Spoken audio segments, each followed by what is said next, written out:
a este nuevo video. A partir de las siguientes clases comenzaremos con el tema de inteligencia artificial. Pero antes de ello, tenemos que conocer el lenguaje por excelencia, Python, el cual es utilizado para crear modelos de inteligencia artificial. Lo primero que tenemos que hacer es ir a nuestro navegador web y buscar la página de python.org. Abrimos esa página y buscaremos el instalador. Y tienen que buscar el que esté adecuado a su computadora. Nos vamos a la parte de descarga, Downloads, y descargan la versión más reciente. Por ejemplo, aquí me dice Python 3.95. Una vez que elijan, se le descargará su instalador. En este caso pesa 37 megas, 27 megas, y podremos empezar a programar. Una vez que su instalador se descargue, van a buscarlo en su carpeta de descargas y le van a dar a ejecutar.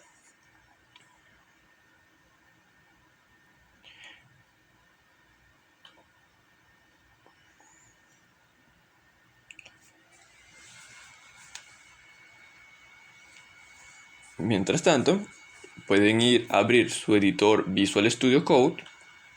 Van a ir a la sección de la izquierda y esta es la sección de extensiones.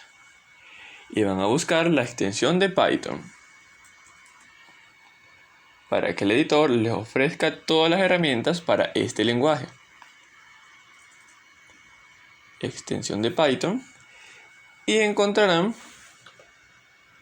una extensión preparada por Microsoft. Así que elegiremos esto. Python hecha por Microsoft, le dan instalar.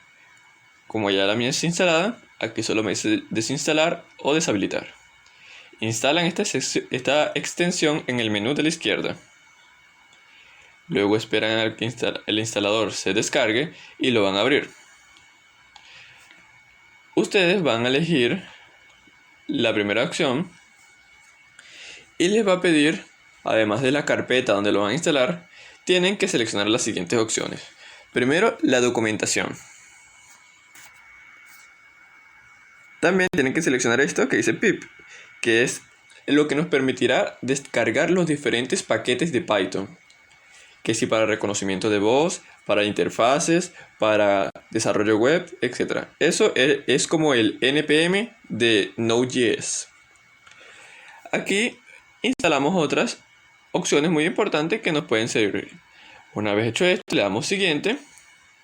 Allí eligen la carpeta y también es importante que seleccionen estas tres opciones. La primera es crear los atajos para ir a la aplicación. La segunda, muy importante, es añadir Python a las variables del entorno. Así su sistema operativo podrá reconocer las carpetas donde se encuentra instalado Python y será mucho más fácil. Y por último, descargar las bibliotecas precompiladas estándar, que son las bibliotecas básicas que uno utiliza en cualquier programa. Una vez hecho todo eso, le dan a clic a instalar y ya tendrán Python en su computadora.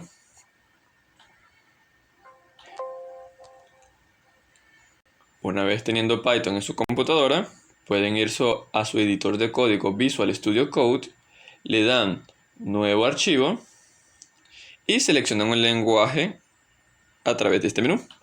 Dice texto plano, vamos a colocar Python. Le dan Enter y ya tenemos un archivo de Python. Vamos a nuestro explorador de archivos y le podemos dar un nombre. Lo podemos guardar con Control S. Le podemos poner cualquier nombre. Vamos a intentar con index.py. PY. Puede ser cualquier nombre. Y listo, ya tenemos nuestro archivo de Python en Visual Studio Code. Para ejecutarlo, tenemos que abrir una nueva terminal. Nos dirigimos al menú superior donde dice terminal y le vamos a dar crear nueva terminal. Aquí es donde ejecutaremos todos los comandos de Python. si creamos un programa interactivo. En este caso, para ejecutar un archivo de Python, escribimos python.python, escribimos el nombre del archivo, por ejemplo, index.py, y le dan Enter. Lo que vamos a hacer es lo siguiente. En la primera línea vamos a escribir print, comillas, hola mundo, para verificar que nuestro código funciona. En Python no tendrás la necesidad de utilizar punto y coma, simplemente la función, el contenido y más nada. Guardamos y le damos Enter aquí a nuestra terminal python.index.py. ¿Y qué nos devolvió? Hola mundo. Este es el programa más básico que podemos hacer en Python. Imprimimos un texto en pantalla. Con ese comando, Python, el nombre del archivo .py, ejecutará cualquier archivo de Python en Visual Studio Code. Lo que les quería enseñar es ahora una herramienta muy importante de su navegador. Van a Google Colab o Google Collaboratory. Google Colab. Buscan Google Colab y seleccionan la primera opción.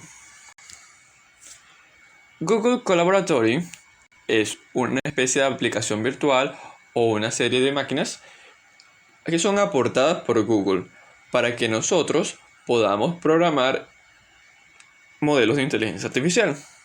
Ellos nos prestan su infraestructura y nosotros la podemos utilizar. Existe una versión gratuita y una versión paga.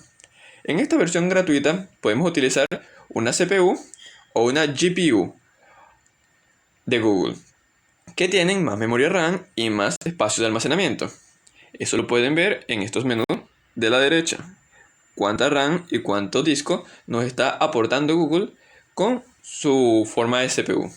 Si desean, si tienen un proceso muy largo, un programa que ejecuta muchas operaciones, millones, van a ir a donde dice entorno de ejecución,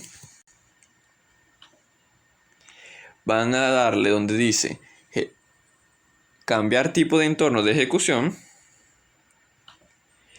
y luego van a cambiar, aquí dice acelerador de hardware, van a cambiar de ninguno, que es CPU, a GPU o TPU. TPU es una unidad procesadora de tensores, que son vectores de 4 o más dimensiones. La GPU es la unidad de procesamiento gráficos, las que nos permiten así como jugar videojuegos a una elevada velocidad y procesar muchos cálculos a la vez. Muy bien, como esto es un proceso sencillo, vamos a utilizar la simple CPU. En el menú de la izquierda podrán ver un navegador de archivos, el código para buscar elementos y el índice de nuestro cuaderno de Google Colab. Aquí colocamos un nombre, podemos colocarle un nombre a nuestro archivo y aquí podemos subir nuestros archivos de nuestra computadora o utilizar unos archivos de ejemplo que nos ofrece Google. Muy bien, quiero usar esto para separar todo en celdas. Los cuadernos de código tienen la característica de copiar todo en celdas. Tenemos una celda y le podemos dar a ejecutar simplemente a esa celda. Y todo el resto del código queda igual. Pero primero vamos a hacer una revisión del lenguaje Python. Python es un lenguaje de programación interpretado y multiparadigma. Eso quiere decir que puede soportar la orientación a objetos, la programación estructurada y la programación funcional. Su filosofía se basa en la legibilidad del código, ya que es básicamente como leer en el lenguaje inglés. Y fue creado por Guido van Rossum. Es un lenguaje fuertemente tipado. Es decir, si tú colocas un tipo y lo sumas con un elemento que no es del mismo tipo, provocará un error. Sin embargo, no tendrán que especificarlo. Aquí un ejemplo de ello. En JavaScript o en Java normal, tienes que escribir el tipo de variable, si va a ser un entero o un flotante. En JavaScript si es una variable o un let o una constante. En Python simplemente van a escribir el nombre de la variable igual a su valor. Por ejemplo, x igual a 0 o texto es igual a hola mundo. No especificamos qué tipo de dato es, pero por el contenido, Python lo reconoce. Esto es un string o una cadena de texto y esto es un entero, un int. Si nosotros le damos ejecutar a esta celda, creamos esas dos variables. Y si luego vamos a la siguiente celda, print x y print texto, se nos imprimirá en pantalla el 0, que es lo que vale la variable x, y el hola mundo. Muy bien. Vamos a ver de qué estamos hablando, de los tipos. Imprimamos el tipo type x y el type texto. ¿Cuál es el tipo de la variable x y la variable texto? Nos dice que es una clase de entero, la x, y el texto es la clase string, str.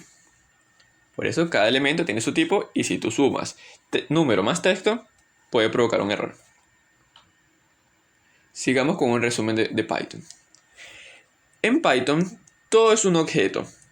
Incluso las clases también son objetos, ya que son instancias de una metaclase. Todos los objetos siempre van a ser una instancia de una metaclase. Permite la herencia múltiple y el polimorfismo, que son dos conceptos muy importantes en la programación. Python es usado fundamentalmente para el análisis de datos, con bibliotecas como NumPy, Pandas o Matplotlib, que veremos a continuación. También es usado en el desarrollo web, con frameworks como Flask y Django. También puede ser utilizado para controlar hardware, con MicroPython, Adafruit y CircuitPython. Usas Python para programar hardware. También puedes crear videojuegos en 2 dimensiones, con una biblioteca llamada Pygame. Y tiene los módulos para la creación de inteligencia artificial. Entre los más conocidos tenemos a Scikit-learn, a TensorFlow, a Keras y a PyTorch. Pero hay muchos más. Muy bien, este es un resumen básico de Python. Así que ahora vamos a comenzar con sus características o lo que podemos hacer con el lenguaje. Ya vimos cómo crear variables, nombre es igual a un valor, sin especificar el tipo. Aquí enseñamos cómo imprimir en pantalla y aquí cómo saber el tipo de datos con que estás trabajando. Type, entre paréntesis, la variable que quieras saber el tipo. Ahora vamos a ver diferentes tipos de datos que puedes utilizar en Python. En primer lugar, podemos mencionar a las tuplas. Las tuplas son elementos que se encuentran entre paréntesis.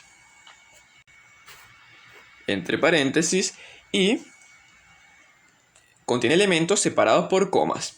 Podemos crear una tupla, aquí queramos empty tuple, una tupla vacía, simplemente crear un paréntesis.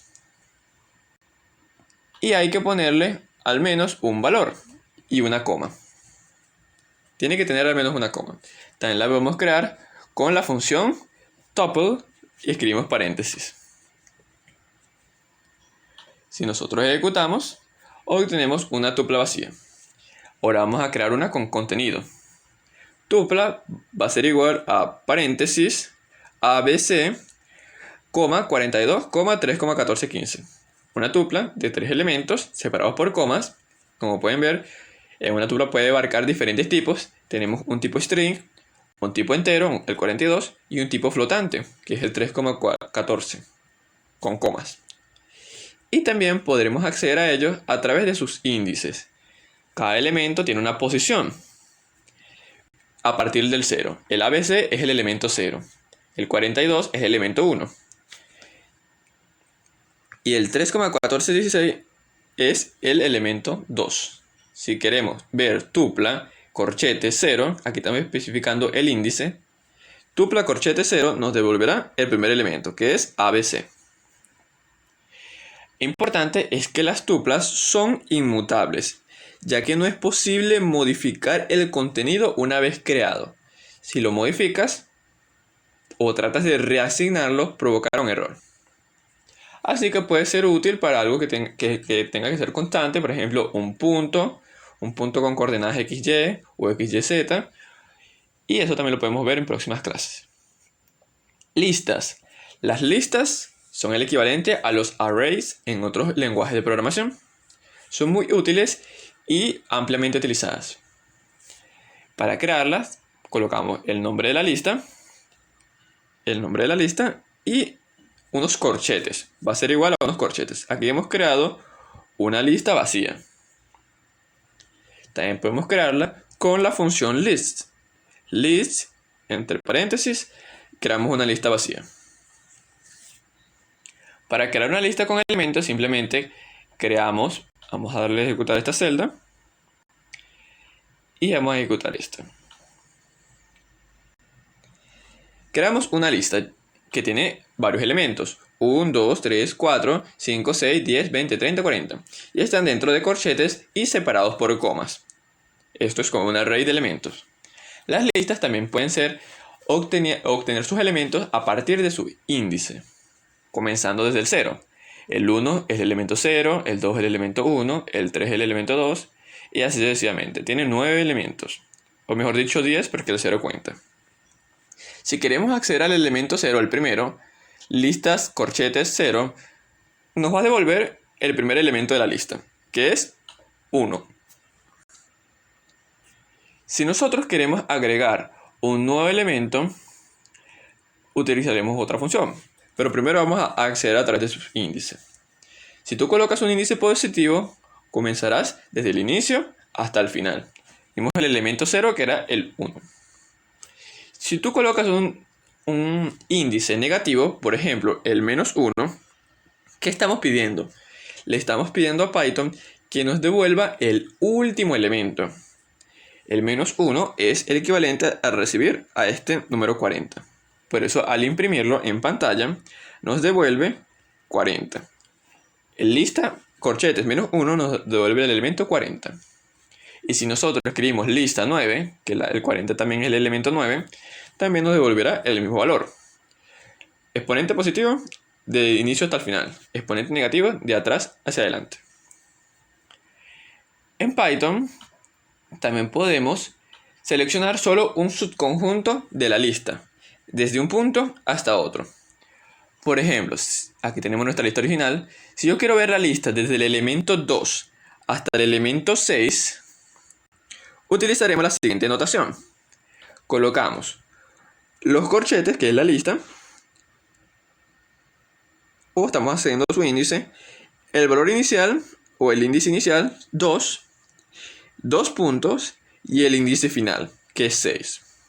Cerramos corchetes y aquí estamos viendo, seleccionamos los elementos del elemento 2 hasta el elemento 6. Sin embargo, el último, que es el 6, no se cuenta, así que llegará hasta el elemento 5. Veamos nuestra lista original. El elemento 0, 1, 2, 0, 1, 2. Así que comienza a partir del 3, 3, 4, 5. Por eso es que nos devuelve 2 hasta el 6, nos devuelve estos elementos. Hemos seleccionado solo una parte.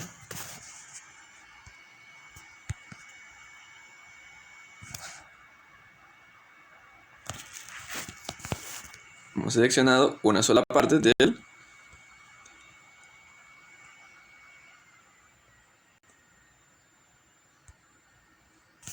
la lista.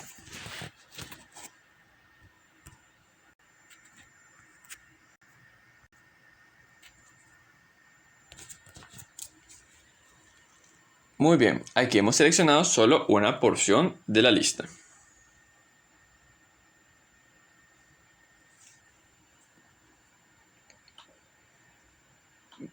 Veamos otro ejemplo. Aquí vamos a seleccionar los 4 primeros elementos de la lista, del 0 hasta el 4. Así que nos devolverá los números desde el 0 hasta el 4. Y si queremos ver los 4 últimos, aquí hacemos uso de los índices negativos. Yo quiero que me seleccione desde el -4 hasta el último. Cuando no selecciona el número, por ejemplo 2 puntos y lo dejo en blanco, estamos pidiendo desde el -4 hasta el final. Si yo coloco, por ejemplo, print lista desde el 0 y no le coloco valor, desde el 0 hasta el final. Si lo hacemos a la inversa, espacio, 2 puntos y el valor, nos está pidiendo desde el inicio hasta ese punto. Así podemos tener diferentes versiones de una lista seleccionada a través de... Esto se llama array splicing, o seleccionar solo una porción del array. Vamos a imprimirlo en pantalla. Tenemos del 0 al 4 nos imprime 1, 2, 3, 4. Desde el menos 4 hasta el último nos devuelve 10, 20, 30, 40, que son los 4 últimos. Y desde el inicio hasta el elemento 2 nos devuelve el número 1 y 2. También existen formas rápidas de crear una lista. En Python existe una función llamada range, que nos devuelve un rango, como dice su nombre, desde el 0 hasta ese número. Desde el 0 al 5. O una lista de 5 elementos. Así que nosotros, si las convertimos en listas con la función list, podemos convertir ese rango en una lista. Y aquí hemos creado una lista de 5 elementos desde el 0 hasta el 4. También podemos utilizar la siguiente notación. Si nosotros escribimos los corchetes, escribimos una operación aquí adentro y escribimos un ciclo for, podremos crear una lista que cumpla las siguientes condiciones. Por ejemplo, una lista de cuadrados va a ser igual a corchetes i por i para cada i en un rango de 5. El rango de 5 es esto, 0, 1, 2, 3, 4. Así que acá cada uno de estos números, 0, 1, 2, 3, 4, los va a multiplicar por sí mismo. 0, 1, 2, 4, 9, 16. Y lo va a guardar en la lista cuadrado. La imprimimos y nos devuelve esto. El rango de 5, 0, 1, 2, 3, 4. Y esta línea de código nos permitirá crear la siguiente lista, 0, 1, 4, 9, 16. Escribimos corchetes, la condición y el ciclo for. Es lo mismo que si nosotros escribiéramos el ciclo for arriba y que la lista se fuera armando con este contenido. Esto de una forma compacta. También podemos crear una lista de tuplas o de cualquier otro valor. Por ejemplo, lista de tuplas va a ser igual a corchetes, una tupla formada por el elemento i, el elemento i más 2. Para cada i en un rango de 5. El rango de 5 es 0, 1, 2, 3, 4. Así que esta línea de código nos devolverá la siguiente función. Escribimos imprimir lista de tuplas. 0 y 2. I vale 0, i más 2 vale 2. La siguiente, i vale 1, le sumamos 2 y ese va a ser su segundo elemento. La tercera, i vale 2 y i más 2 vale 4. I vale 3 y 3 más 2, el segundo componente vale 5. I vale 4, le sumamos 2 y el segundo componente vale 6. Creamos una lista de tuplas de 5 elementos o 5 tuplas de 0, 2, 1, 3, 2, 4, 3, 5 y 4, 6. Hemos creado 3 formas de crear listas de una forma muy rápida y compacta.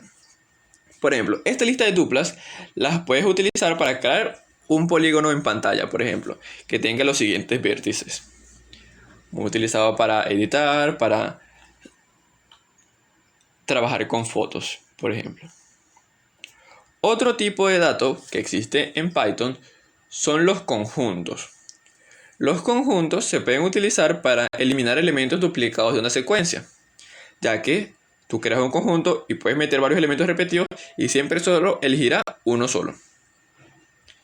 Y elegirá uno solo. Para crear conjuntos utiliza las llaves. Los conjuntos set utiliza las llaves o utiliza la función set paréntesis. Creamos un set o un conjunto vacío. Y para crear un conjunto como tal, creamos conjunto 1 va a ser igual a un set. Y aquí lo que le hemos colocado dentro como argumento es una lista. Esta lista de ABA la vamos a convertir en un conjunto, en un set. Así que si nosotros imprimimos conjunto 1, nos va a devolver A y B. Aunque hayan dos A, solo nos va a tomar una sola. Si creamos un conjunto 2, creamos un set A, B, C y D y lo imprimimos, aquí tenemos nuestro conjunto ya convertido en llaves. Los conjuntos son muy utilizados para las operaciones matemáticas, como intersección, unión, diferencia, etc. Por ejemplo, si tú tienes un conjunto A y un conjunto B, tú puedes calcular la unión con el operador OR. El OR es la barra vertical, la que está debajo de la tecla escape. conjunto 1 o el conjunto 2 los unirá. Tenemos AB y ABCD. ¿Cuál es la unión? ABCD. La unión de todos los elementos del conjunto. Y la intersección es como el AND lógico que se cumpla en el primer conjunto y que se cumpla en el segundo conjunto. Escribimos esta línea de código y nos imprimirá la intersección. ¿Cuáles elementos están en A y B? Estos dos elementos. Están en los dos conjuntos, por eso es lo que nos devuelve la intersección. ¿Qué hemos hecho aquí? Crear dos conjuntos y utilizar las dos primeras operaciones lógicas muy básicas en la programación. Aquí hay un error porque no hemos ejecutado las celdas anteriores. Conjunto A, conjunto B, y ahora la unión e intersección. Unión e intersección. Con eso trabajamos con conjuntos. Ahora vamos con los diccionarios. Los diccionarios son un conjunto de datos con un nombre y un valor, o una clave y un valor. Es el equivalente a los objetos en JavaScript, similar al formato JSON. Aquí tenemos un ejemplo. Diccionario va a ser igual. Cabe resaltar que aquí también se utilizan las llaves, al igual que los conjuntos, pero tienen nombre, valor. Tú colocas el nombre o la clave, en este caso nombre es un string, 2 puntos y colocas el valor. Nombre, 2 puntos, Luis. Coma, ahí ya separas un atributo diferente. Apellido, 2 puntos, Rivas. Dos claves y 2 valores. Si nosotros utilizamos la función de imprimir, escribimos nuestro diccionario, podremos acceder a cada uno de esos atributos según su clave. Por ejemplo, si yo quiero ver diccionario, la clave nombre nos va a devolver su valor. ¿Cuál es el valor de la clave nombre? Luis. También podemos escribir entre esos corchetes, en vez de nombre, podemos escribir apellido y obtendremos el apellido. Y si queremos crear un nuevo elemento, vamos aquí a esta línea. Por ejemplo, diccionario, edad. No existe, pero le quiero dar el valor de 20. Vamos a hacer un espacio aquí para que se vean. No existe aún en el diccionario, pero lo quiero agregar. Quiero que edad sea igual a 20. Y si yo imprimo diccionario, corchetes, edad, nos va a devolver edad es igual a 20. Los diccionarios podemos acceder según sus claves. Y también podemos obtener sus valores. Así que aquí es donde vienen estas dos propiedades fundamentales. Son dos funciones. Diccionario.keys nos devuelve el nombre de cada una de las claves. En este caso es nombre y apellido. Si nosotros imprimimos diccionario.values, como ven, después de ejecutar la línea anterior, que era la edad, ya se añadió a nuestro diccionario nombre, apellido y edad. Ahora tenemos 3 claves. Ahora, si nosotros escribimos diccionario.values, obtenemos solamente los valores. Luis, Rivas y 20. Como les estaba comentando, los diccionarios son muy similares al JSON. En realidad lo que estamos haciendo es esto.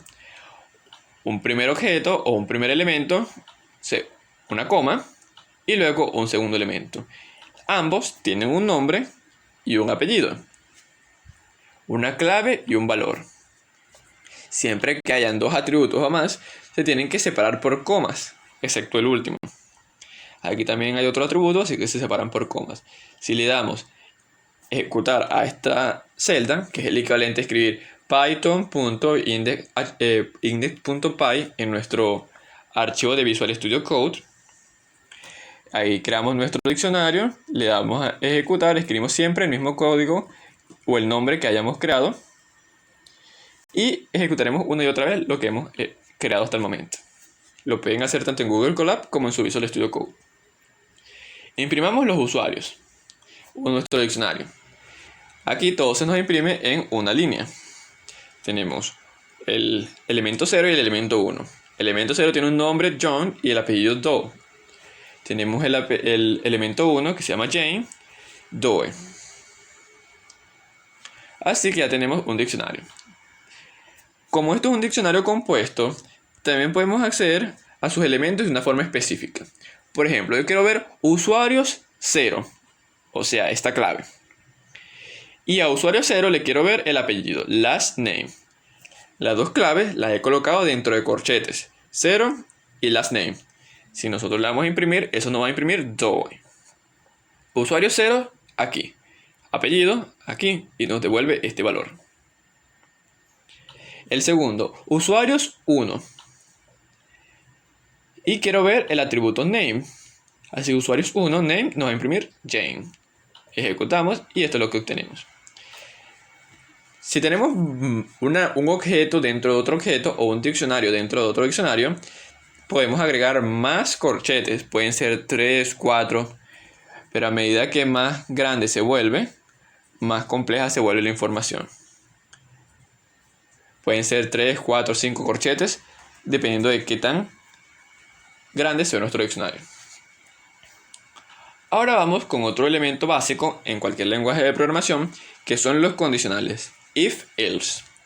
Un condicional nos devuelve verdadero si se cumple una condición y falso si no se cumple.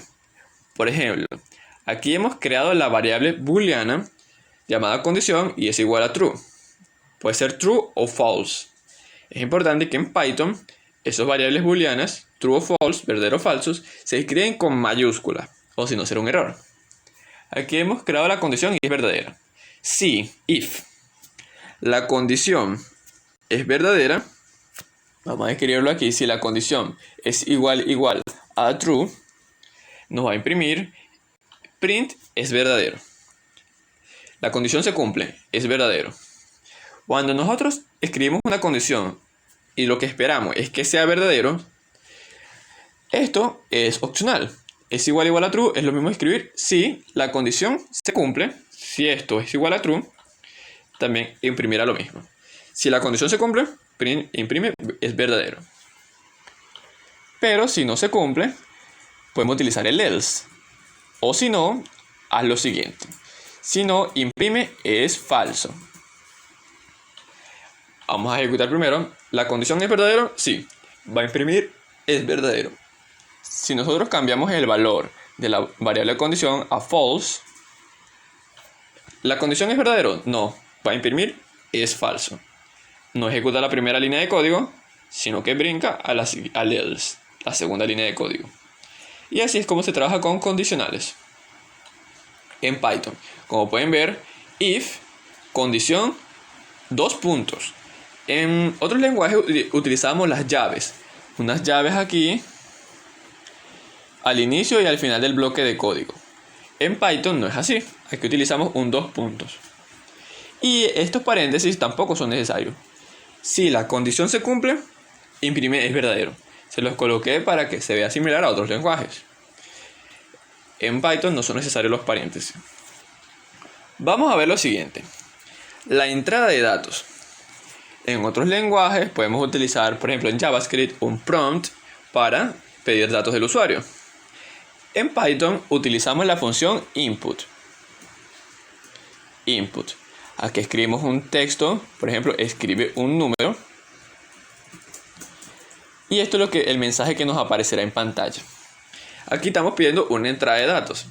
Y si nosotros queremos guardar esos datos en una variable, le colocamos un nombre y lo igualamos. Entrada va a ser igual a input, escribe un número.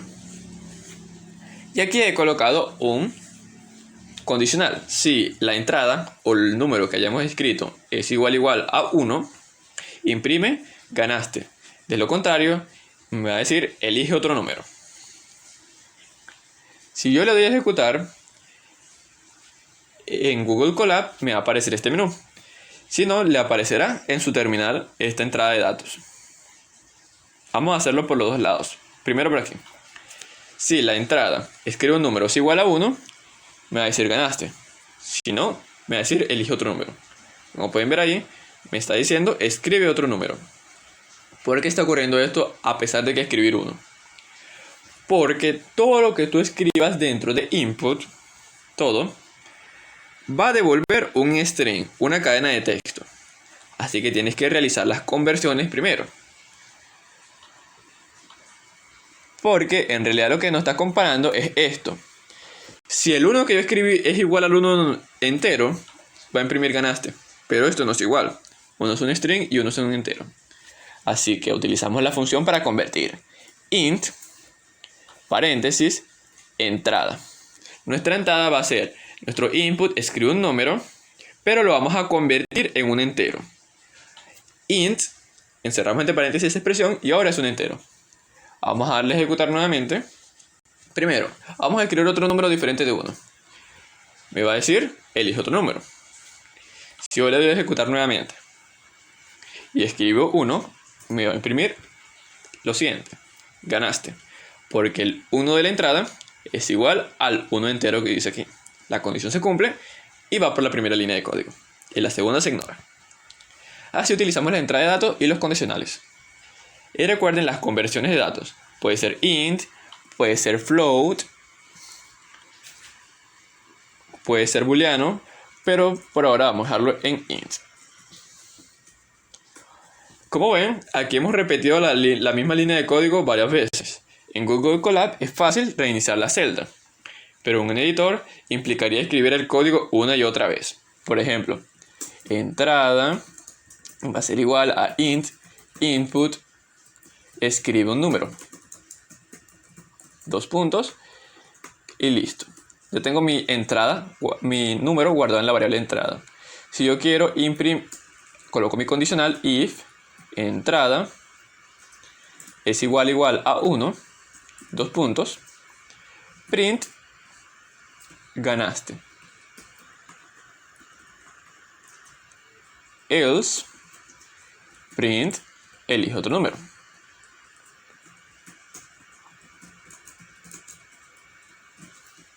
Guardamos, vamos a nuestra terminal index.py, le damos enter y aquí se va a abrir nuestra terminal. Nos dice escribe un número.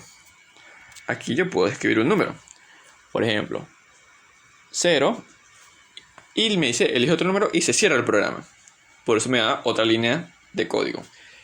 En Visual Studio Code, si yo presiono la flecha de arriba, nos va a escribir el último comando que hicimos. Pero esto es incómodo tener que escribirlo una y otra vez. Escribí uno y dijo ganaste, pero cerró el programa. ¿Cómo solucionamos esto? Utilizando los ciclos. Tenemos el ciclo for y el ciclo while, pero en Python es diferente. Los ciclos. Primero, creamos nuestro contador. Un contador, una variable, para salir de ese ciclo. Número es igual a 0. El while, escribimos while, nos va a repetir un ciclo una y otra vez siempre que la condición se cumpla. Mientras el número sea menor a 10, 2 puntos, imprimir el número. Y es importante cuando utilices un ciclo while, es que esta variable de control tiene que modificarse al finalizar el ciclo, obligatoriamente. O si no, tendremos un ciclo infinito y se colgará tu computador. Por ejemplo, ¿cómo hicimos para evitar el ciclo infinito? Le sumamos a la variable número más igual 1. A la variable número le sumamos 1. Y cuando ya sea 11, este ciclo se romperá y se saldrá de esa línea de código. Por ejemplo, número es igual a 0. Mientras número sea menor o igual a 10, menor a 10 nada más, imprimirá el número. Y escribe una línea 0, 1, 2, 3, 4, 5, 6, 7, 8, 9. El 10 no lo toma porque ya también está contando el 0. También pueden colocar menor o igual. Ahí sí nos va a imprimir el 10. También pueden escribir mayor, pero ahí tendría que ser un contador diferente. Por ejemplo, tienen que estar pendientes de qué condiciones van a escribir. Esto mayor que y menor que lo podríamos ver mejor en los condicionales. Si la condición era verdadero, hacíamos algo. Por ejemplo, podemos escribir que no sea igual a 1, que sea mayor a 1 o menor a 1. Vamos a intentar este mismo código, pero que sea menor a 1. Si yo escribo cualquier otro número, me va a decir elige otro número. Pero si yo coloco un número menor a 1, en este caso el 0, ahí sí nos va a imprimir ganaste. Si escribimos un número mayor a 5, por ejemplo, si yo escribo un 6, me dice ganaste.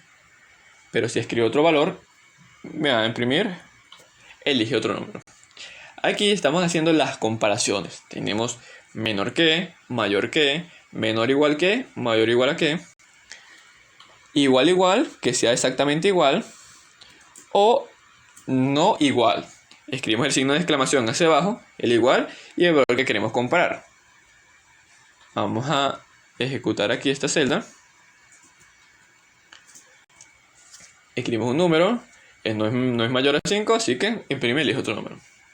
Aquí, mientras que la entrada no sea igual a 5, me va a decir ganaste. Yo escribo cualquier otro número y no es 5, me va a imprimir ganaste. Pero si yo escribo exactamente el número 5, me va a pedir elige otro número. Aquí hemos utilizado la condición de negación, no igual. Listo, sigamos con los ciclos. Aquí tenemos el ciclo for. El ciclo for en otros lenguajes tenemos que crear una variable, una condición y sumarle uno o un valor a esa variable. En Python es mucho más simplificado, más corto. Tenemos for, la palabra reservada for, la variable, generalmente i, escribimos in, un rango de 10. Por una variable i en un rango de 10, es decir, desde 0, 1, 2, 3, 4, 5, 6, 7, 8, 9, nos va a imprimir ese número o la variable i. Por cada variable i en un rango de 10, imprime esa variable i. También podemos pedirle, en vez de i, vamos a colocarle i más 2. Por ejemplo, por cada i le va a escribir i más 2. Vamos a ejecutarlo y obtenemos lo siguiente. I vale 0, i más 2 vale 2. 1, 3, 2, 4, 3, 5, 4, 6 y así sucesivamente. Si queremos crear otro tipo de ciclo, por cada i en un rango de 0 a 5, es la misma línea anterior, pero ya le especificamos un valor inicial y un valor final. Que se ejecute la siguiente línea de código: print hola mundo. Hola mundo lo escribió 5 veces. En esta línea de código no estamos utilizando la variable i. Cuando no estamos utilizando la variable i, nosotros podemos hacer lo siguiente: cambiar esta i por un piso bajo. En Python, un piso bajo es como un contador, pero no es una variable que se almacenará en memoria. Por ejemplo, en un rango de 0 a 5 imprime hola mundo. Lo imprime 5 veces, pero no se guarda en ninguna variable i. Aquí, cuando lo vamos a utilizar esa variable, utilizamos la i, y aquí cuando no vamos a utilizar esa variable. Solo quiero repetir una serie de códigos. Así que si nosotros a este código que hicimos anteriormente lo encerramos en un ciclo while, por ejemplo, aquí tenemos que darle tab a cada línea de código, porque es importante que en Python la tabulación es importante.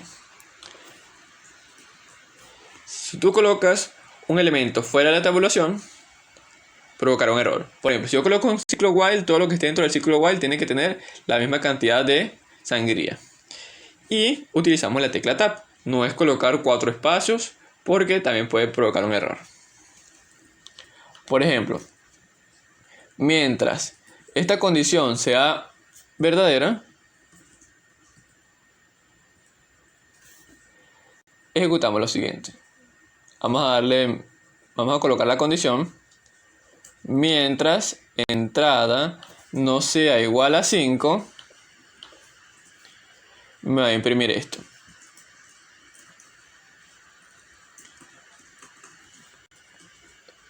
Vamos a ejecutarlo y observemos lo que tenemos.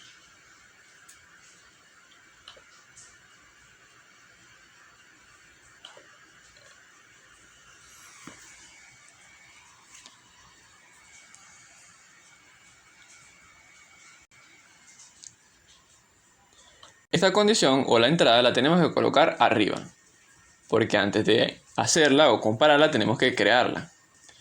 Ahora sí, creamos nuestra entrada y nuestro ciclo while. Mientras la entrada no sea igual a 5, me hace las preguntas.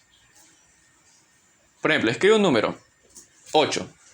No se cumple, así que me va a decir elige otro número.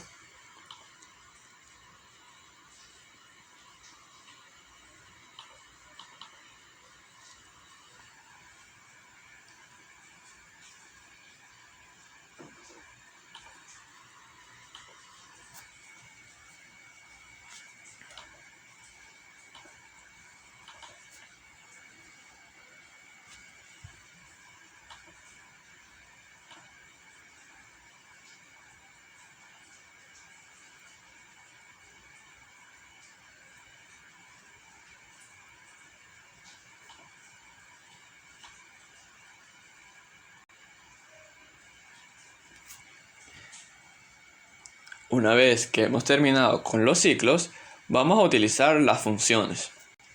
En otros lenguajes podemos utilizar la palabra function, por ejemplo en JavaScript, el nombre de la función, paréntesis para los argumentos y escribimos las diferentes variables. En Python utiliza la palabra reservada def como para definir una función, el nombre de la función que aquí se coloreó en amarillo y los argumentos dentro de paréntesis. La función sumar y también utilizamos la palabra reservada return que significa retorno o devolver. Sumar nos va a devolver la suma de A más B. Y como es una función, yo la puedo ejecutar tantas veces como yo quiera. Por ejemplo, sumar 2 más 3, sumar 8 más 3, sumar 10 más 160. Y lo imprimo 3 veces. Y no tengo la necesidad de escribir A más B tantas veces como se requiera.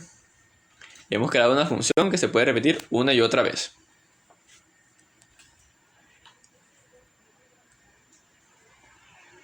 Aquí, una función muy importante que se utiliza en Python y también la pueden utilizar en otros lenguajes es la función map. Ya la habrán escuchado. Map, donde tú colocas una función y una lista, por ejemplo, en otros lenguajes. En Python se trata de un iterable. Ese iterable puede ser una lista, una tupla, un diccionario. ¿Y qué es lo que nos hace? Ejecuta esta función en cada elemento de la lista, objeto, tupla, etc. Por ejemplo, creo la función double. Tú le das un número y me devuelve el número sumado a sí mismo, el doble de ese número.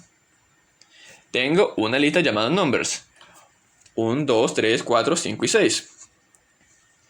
Y nuestro resultado, result, va a ser igual a map. Yo quiero que ejecute la función double a la lista de números.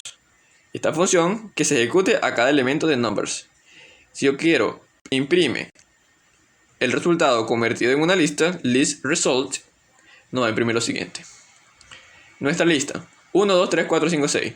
Le aplicamos la función double, nos va a devolver 2, 4, 6, 8, 10 y 12. Aplicamos una función a cada elemento. En Python existe una forma de crear funciones anónimas. En JavaScript es el equivalente a utilizar las funciones de flecha, los arrow functions. Aquí en Python utilizamos una palabra reservada llamada lambda. Tú colocas el nombre de la función, por ejemplo suma, va a ser igual a lambda, escribimos los argumentos, en este caso xy, 2 puntos y la operación que quiero realizar. Por ejemplo, lambda xy y quiero que sume x más y. Sin embargo, aquí le estoy dando que y tenga valor predeterminado 2. Si no coloco valor de y, inmediatamente va a devolver 2. Así que yo coloco suma 4. La y no existe, la va a tomar como 2. Me va a devolver 4 más 2. Y me da como resultado 6. Es una función anónima que la puedes ejecutar una y otra vez, al igual que las otras. Por defecto y vale 2, pero le puedo colocar cualquier valor. Por ejemplo 10 y me va a devolver la suma. 10 más 4, 14. También puedo cambiar el número de x. 10 más 10 son 20. Pero si no lo coloco, lo va a tomar por predeterminado 2. Muy bien, así que si podemos crear una función anónima y podemos crear una función map para que se ejecute tantas veces deseemos, podemos hacer lo siguiente. Creamos nuestra lista numbers, escribimos nuestra función map. Como función escribimos una lambda, aquí, lambda x, y quiero que me devuelva el x cuadrado y que sea aplicado en la lista de numbers. Importante, en Python, para escribir las potencias, no utilizamos el signo que es como una B invertida, sino que utilizamos 2 asteriscos. X, 2 asteriscos, 2, nos va a devolver x elevado al cuadrado. Esta función la voy a guardar en la variable result. Ejecuto esta función en cada elemento de la lista y nos va a devolver 1, 4, 9, 16 y 25. Otro tipo de datos en Python son los strings o la cadena de texto. Por ejemplo, aquí he creado un abecedario completo y podemos crear en él diferentes operaciones. Por ejemplo, yo puedo a ese string.upper y eso me va a convertir todo el texto en mayúsculas. Vamos a visualizar. Me escribió todo el texto en mayúscula. También lo puedo escribir lower,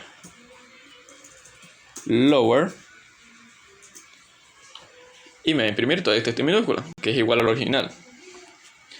También puedo utilizar una función llamada trim, o mejor dicho, esta no se puede en los strings. Muy bien, así puedo modificar texto. Miren este código. Al string yo lo puedo separar según un elemento. Por ejemplo, si estas letras estuvieran separadas por coma, vamos a poner 3 nada más, y yo le coloco split, coma, yo quiero que ese string lo separes donde hay una coma. Si yo le doy ejecutar, me da a devolver lo siguiente. Vamos a comentar esta lista. Por ejemplo, string lo va a separar donde hay una coma.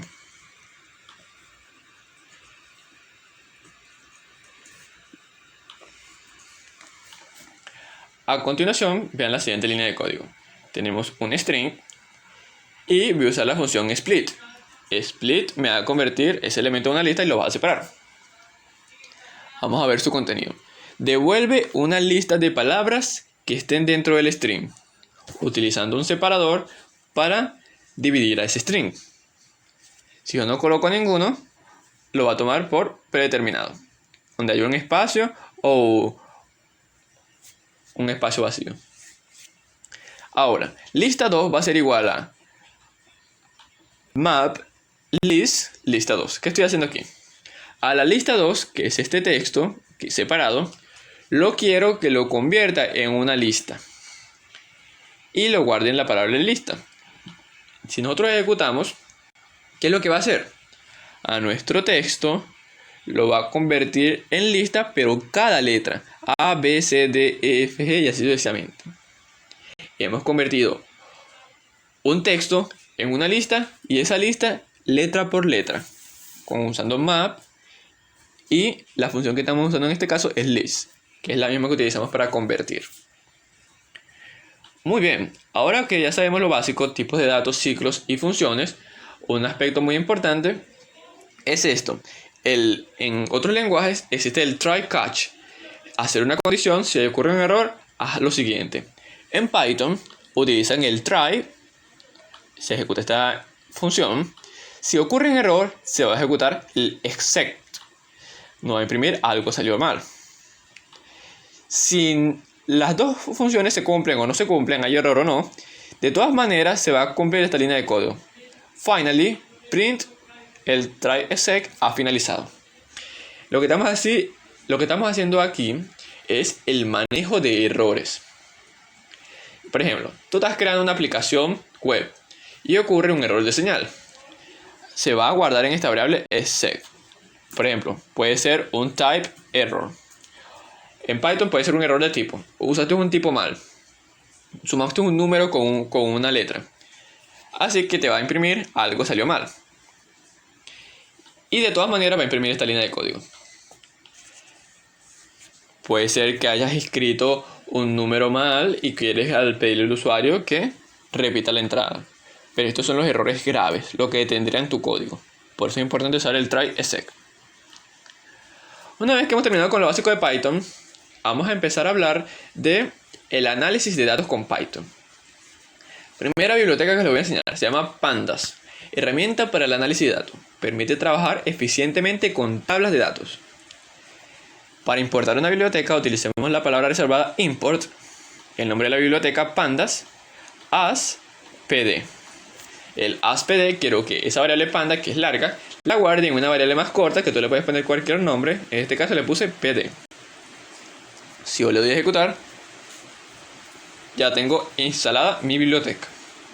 En Google Colab es muy fácil, porque ya tiene instalada todas esas bibliotecas. Pero ustedes están en Visual Studio Code. Vamos a nuestro editor y van a escribir en su terminal, vamos a utilizar lo que se llama el Python Installer Package o el pip. Pip install pandas.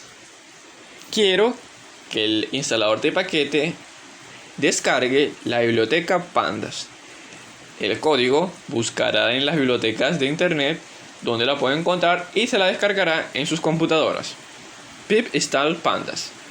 En algunos casos les va a decir que tienen que actualizar pip y simplemente escriben el código que les digan. Por ejemplo, pip install Pandas está buscando la mejor distribución, la mejor versión y la instalará.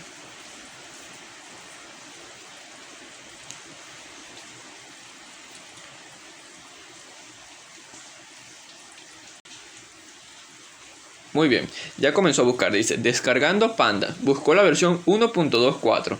Esperamos ese tiempo y listo, ya la tendremos lista para utilizar. Por ejemplo, borremos esta entrada de datos y utilicemos la palabra import pandas as pd. Por ahora pandas no existe, por eso dice no puede ser resuelta, pero cuando se descargue eso ya lo podremos utilizar. Mientras tanto, vamos a hacer lo siguiente. Vamos a utilizar algunas bibliotecas básicas de Python. Vamos a saltar por un momento estas del análisis de datos. Vamos aquí. Una biblioteca estándar que contiene Python es OS. Vamos a pasarla de aquí, de nuestro Google Colab, a nuestro Visual Studio Code. Import OS. OS es un módulo que nos permite trabajar con funciones del sistema operativo.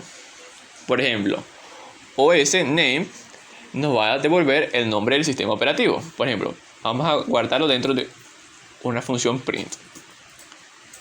Print OS name.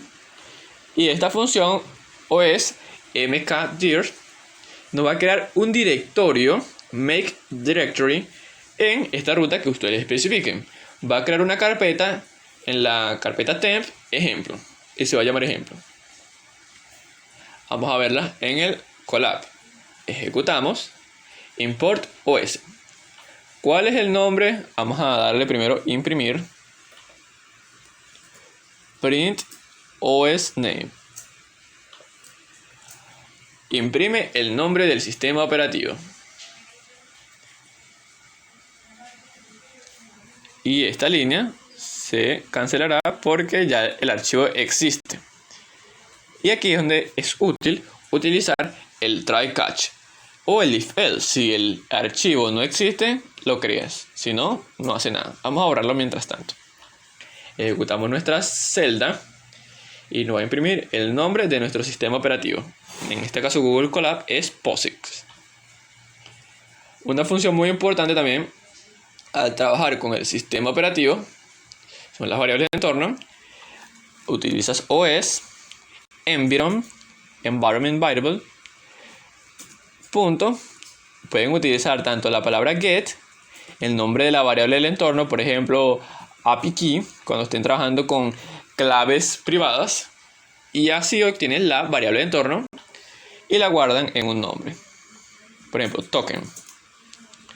Cuando estén trabajando con claves privadas que nos pueden mostrar, por ejemplo, en una pantalla de internet y compartirla con todo el mundo, utilizan la variable de entorno y acceden a ellas. También podemos utilizar una función llamada path, que es para trabajar con rutas. Por ejemplo, escribimos os.path.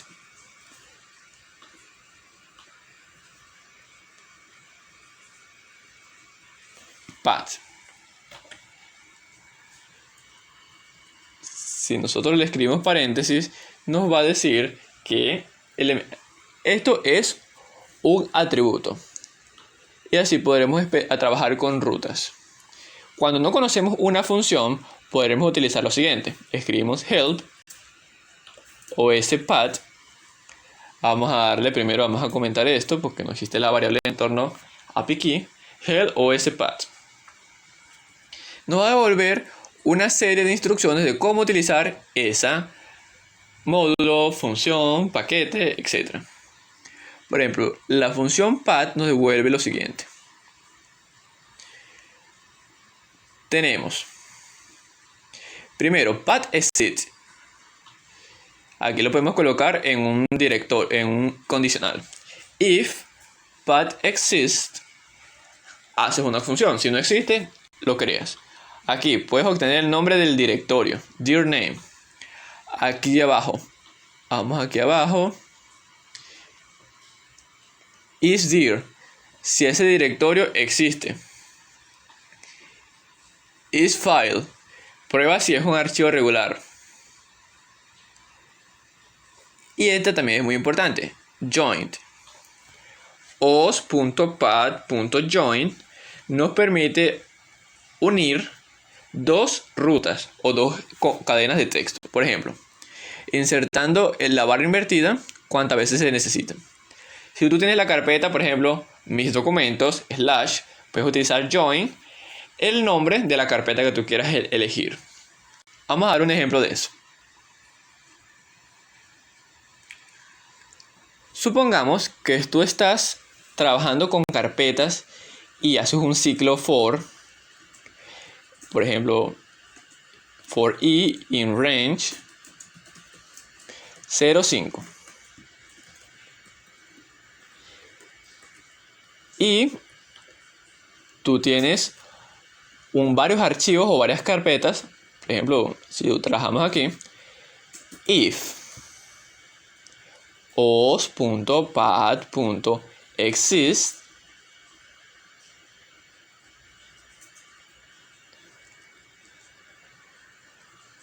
podremos verificar primero si la carpeta existe y quiero que imprima os.pad.join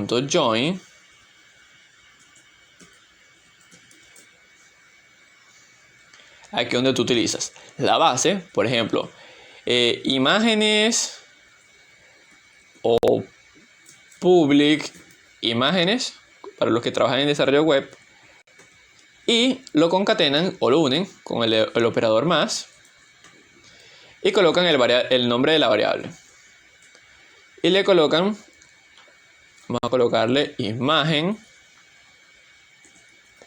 -i y le colocamos el punto .jpg, por ejemplo, explicando el código de aquí. Generalmente tú trabajarás con rutas y variables. Tú utilizas os.pad.join para unir una ruta, por ejemplo, public image imagen. Y aquí le vas a colocar el valor de esa imagen. Aquí voy a buscar imagen-0, imagen-1, imagen-2 y así sucesivamente. Y todos van a ser .jpg. ¿Y cómo lo logramos? Con el join. Ruta, nombre de la variable y la continuación de la ruta. A través de esto podemos obtener todas las imágenes que estén dentro de la carpeta public img. Esto sería un ejemplo de cómo puedes utilizarlo. Pero como les dije, pueden utilizar help, el nombre de la función, módulo o variable que necesiten saber cómo funciona. Y te va a decir todas las funciones que puedes utilizar. getTime, si es absoluto, unir, normalizar, la ruta real, para dividir, entre otros. Así es como trabajas con archivos en el sistema operativo. Otra biblioteca muy útil que ya viene integrada con Python es para trabajar con fechas. DateTime.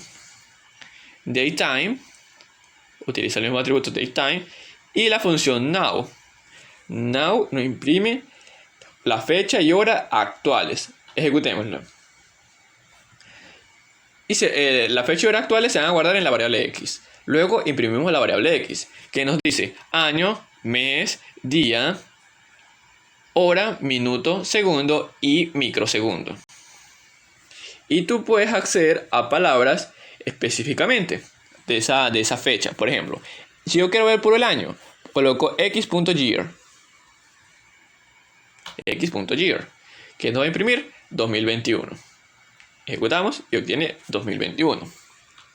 Si yo quiero ver el mes, escribimos month. Si yo quiero ver el día, vamos a escribirle x.day. Así que esta línea de código nos imprimirá mes y día. Ejecutamos y obtenemos lo siguiente: x.month y x.day. Mes 6, día 17. Y también existen otras funciones para trabajar con fechas que se trata de formatos. Ahí sí hay que revisar la documentación. Por ejemplo, escribimos el nombre. Tenemos string function time y string ptime. Aquí tienes que escribir un formato específico. Con esto obtendremos una fecha con un formato específico. Aquí voy a abrir una página para que puedan entender lo que estoy explicando aquí. A veces hay que especificar las horas y las fechas en un mismo formato. Por ejemplo, para una base de datos. Así que utilizamos lo siguiente. Aquí creamos nuestra fecha con now. Aquí vemos elementos separados y aquí hicimos lo siguiente. Los formatos nos devuelven esto. Vean el siguiente método. strf time method nos da formato a los objetos de fecha. Recordemos que todo es un objeto. Si escribimos A minúscula nos dice el día de la semana en versión corta. A mayúscula el día de la semana completo.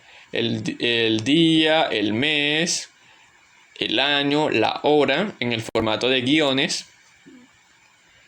El AM o PM, los minutos con guiones, los microsegundos, que esté en formato UTC, que esté en formato de la zona horaria, que esté en formato de 1 a 365 días del año, que esté en forma de versión local, que esté en forma con barras invertidas, que esté separado con puntos, las horas y los diferentes formatos. Si tú escribes uno de estos porcentajes X, obtendrán lo siguiente. Lo pueden utilizar siempre que lo necesiten en sus aplicaciones.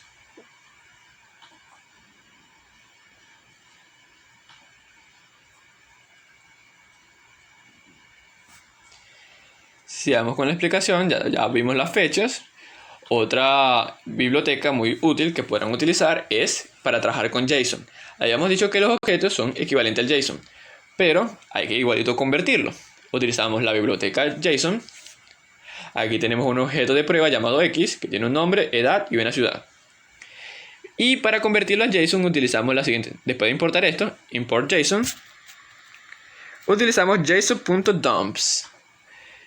Convertir esa variable X, que era un diccionario, en un JSON y luego guardar en la variable Y. El JSON es JavaScript Object Notation. Y por último vamos a ver el manejo de archivos para de las bibliotecas básicas. Tenemos la función open para abrir un archivo y tiene dos parámetros, el nombre del archivo y el modo. Es importante estar pendiente del modo. Puede ser R para leer, A para append o añadir al final del archivo, W para write, para sobreescribir el archivo, y create simplemente para crear el archivo. Estar pendiente de estos modos, ya que por ejemplo si utilizas la W, borrarás todo lo que ya tenías y te creará un archivo nuevo. Si ustedes necesitan varios datos línea por línea, es mejor utilizar append. Si quieren crear un archivo desde cero, utilizar la W. Y solo para leerlo, la R. Por ejemplo, aquí, función open, archivo file.txt, modo X, simplemente lo va a crear. Luego, f.write, la función write aquí, nos va a escribir un texto dentro de este archivo, file.txt. Va a escribir hola mundo, texto de prueba. Y luego esta función, printf readline, nos va a leer una sola línea del archivo.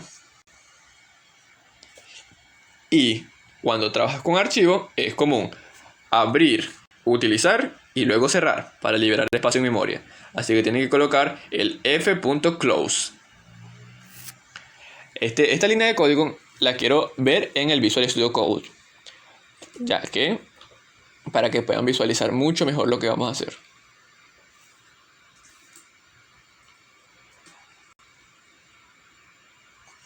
Muy bien. Import OS, por si acaso. Lo vamos a necesitar. Creamos el archivo file. No existe, lo va a crear. Vamos a utilizar la W para reescribir. Va a escribir hola mundo, texto de prueba, y luego lo va a cerrar. Vamos a nuestra terminal, podemos crear otra nueva mientras se está instalando el pandas. Muy bien, aquí hemos creado otra terminal. Tenemos una terminal de pip, que es donde estamos instalando nuestros pandas, aquí. Y una interfaz de bash, que es donde vamos a escribir el comando de ahorita.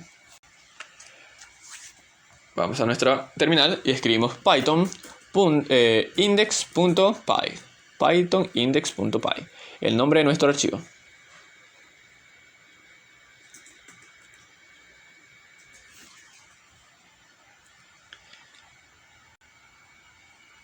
Muy bien, aquí dice que el archivo que hemos creado no es leíble aún. Así que vamos a comentar esta línea, ya que eso de los permisos es muy importante. Aquí es donde es útil el try catch. Vamos a darle python index.py y listo. Abrimos el archivo, escribimos hola mundo, texto de prueba y lo cerramos. Aquí se creó. Véanlo aquí. File txt. Lo abrimos y ¿qué tiene por dentro? Hola mundo, texto de prueba. Y así es como se crean archivos en Python. Open, el nombre del archivo, si no existe lo crea. Si utiliza la X, crea el archivo. Si utiliza la R, también lo crea. Mejor dicho, la W, la A y la X crean el archivo si no existe. La R solo lo leerá si no existe, provocará un error. Y con f.write lo escribe y f.close lo cierra. Lo pueden utilizar para crear una base de datos, una lista de elementos y así sucesivamente. Aquí es donde yo les enseñé lo del OSPAT exist. Import sistema operativo. Si la ruta OSPAT existe, el file.txt, lo puedes remover o eliminar. os.remove. Si existe, bórralo. Si no existe, dice, no va a imprimir, el archivo no existe. Le damos a ejecutar y nos va a decir el archivo no existe.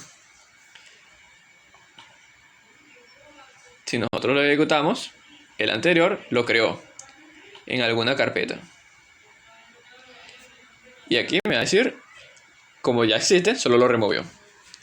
Le pueden colocar un mensaje por si lo necesitan. Por ejemplo, print, el archivo ha sido removido o borrado.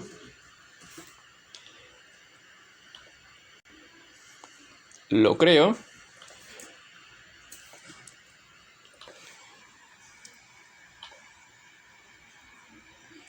Y lo borro. El archivo ha sido removido. Y estas dos últimas, para los que les gustan trabajar con base de datos, tenemos para trabajar con MongoDB, una de las mejores bases o más conocidas para trabajar con NoSQL. Tenemos, primero, vamos a nuestro terminal de comandos. En Google Colab tienen que colocarle un signo de exclamación y en su terminal simplemente pip install pymongo. Luego lo importan. Esto se hace en la terminal, no en el código. Import pymongo y crean un cliente, un Mongo client. Y luego para crear una base de datos, a su base de datos va a ser igual a myClient y le ponen un nombre, myDatabase. Y listo, ya tienen su base de datos creada y luego pueden ir a aprender los métodos de insertar, borrar, eliminar. Por otra parte, para base de datos con MySQL, instalan pip install mysql-connector-python. Una vez que ejecutan eso en la terminal,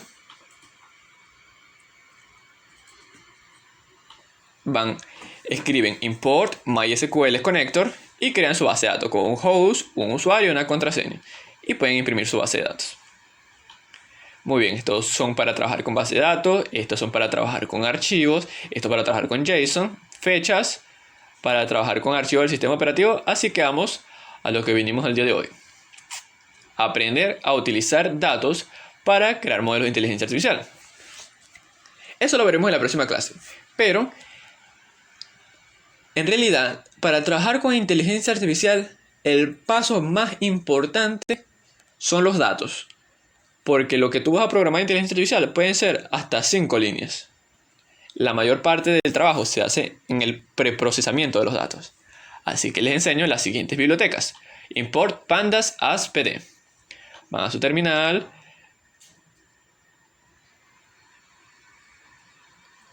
Vamos a eliminar esto. Kill Terminal, la segunda. Y listo, tenemos nuestro pandas. Ya lo instalé. Ya como lo instalé, escribo import pandas as pd. Vamos a borrar esto. Muy bien. Ya instalé pandas y lo podemos utilizar. Aquí hay una advertencia. Dice que tenemos que actualizar el pip. Simplemente escribimos pip install upgrade pip --upgrade pip y ya no habrá ningún problema. Generalmente siempre lo van a tener que actualizar, pero eso no provoca errores. Aquí pueden ver que se instaló satisfactoriamente NumPy, Pandas y DayUtil. 3 bibliotecas. Y aquí es donde podemos utilizar. Una vez que le dan pip install pandas o cualquier biblioteca, la instalan. Vamos a nuestro Google Colab. Pandas trabaja con un tipo de dato o un elemento llamado data frame. Y utilizan la función. Existen diferentes tipos de funciones. Primero, vamos a poner esto más abajo. .read. Ese read existen varios. Clipboard, CSV, Excel, leer un archivo en Excel, leer un archivo separado por comas, leer un archivo HTML, leer un archivo JSON y leer un archivo Pickle, también utilizado en inteligencia artificial, SQL. Hay varios archivos. En este vamos a utilizar CSV,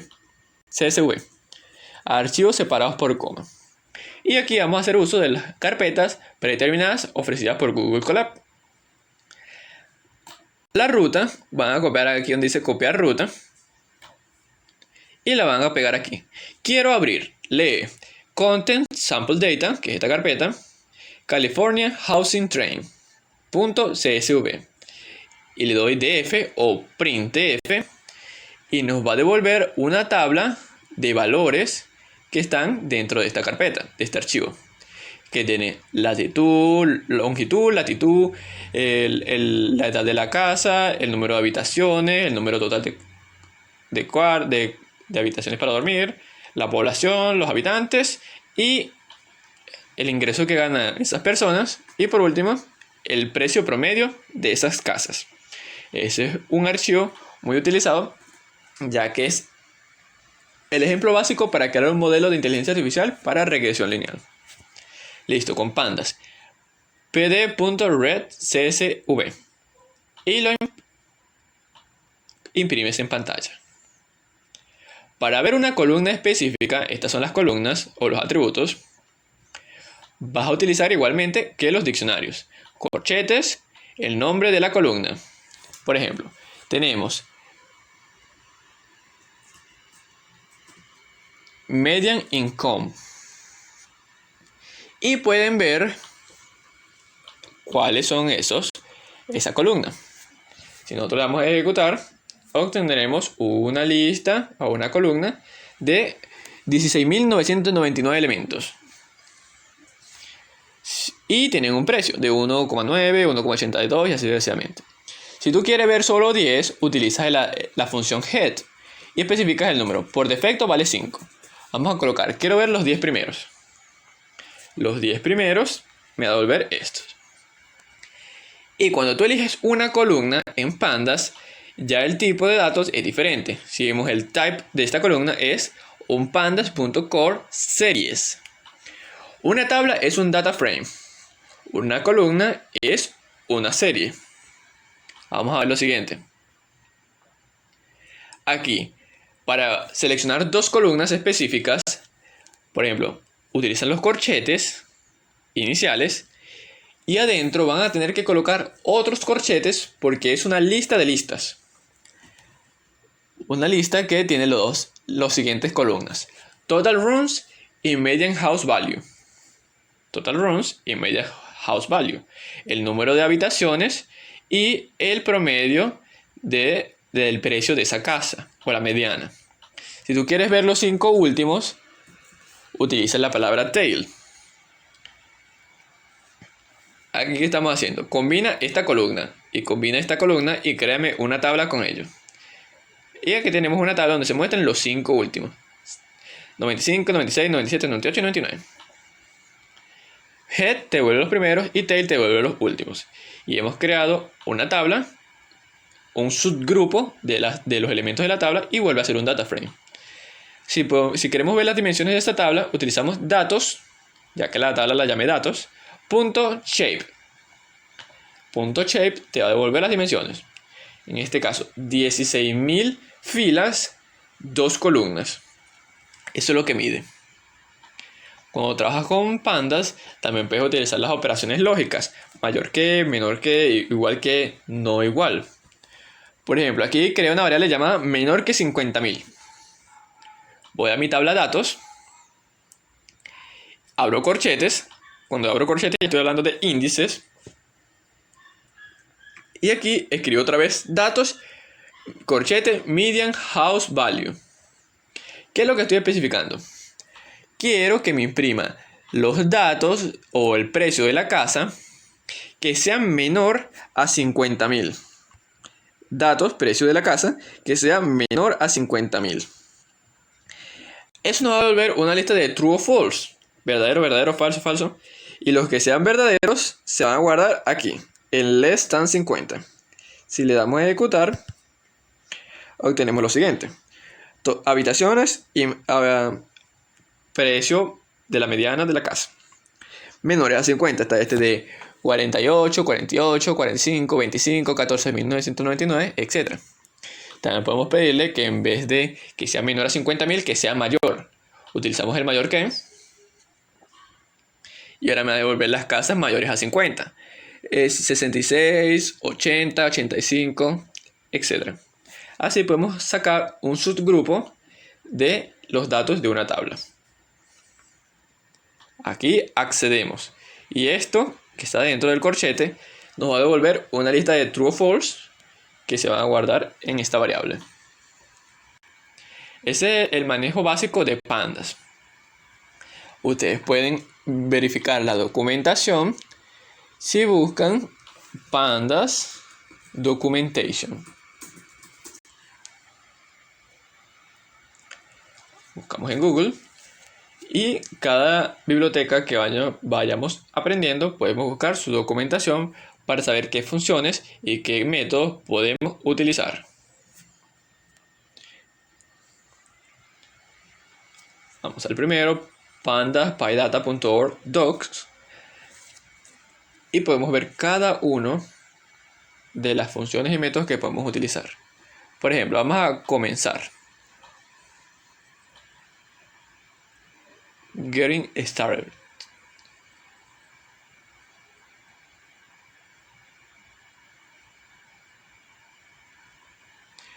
Como vimos, para instalar pandas,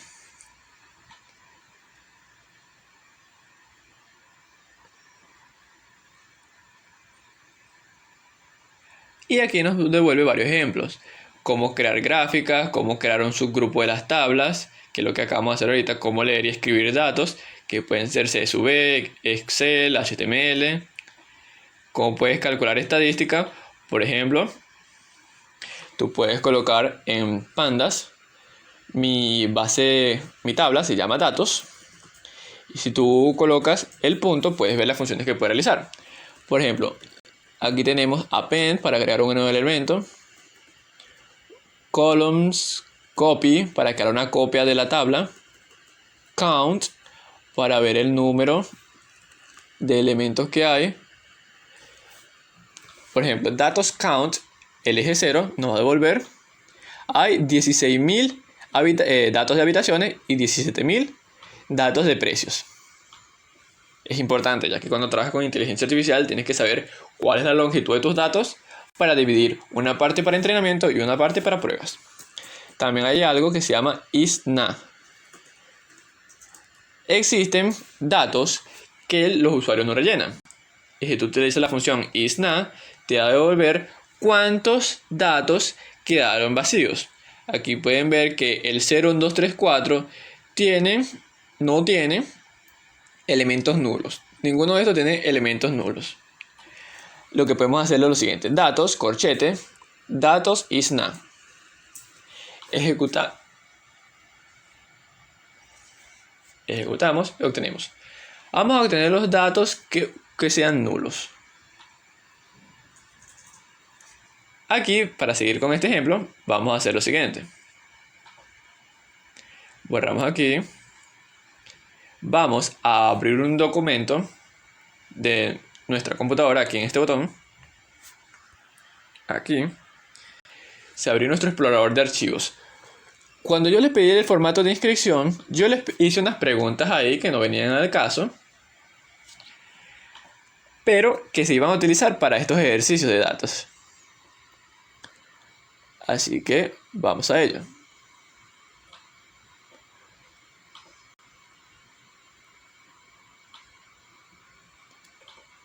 Aquí está, mi carpeta datos.xlrs. Le doy copiar ruta. Y creo una nueva celda de código. Por ejemplo, creo mi celda de código. Esta es la ruta. Vamos a colocarle tabla.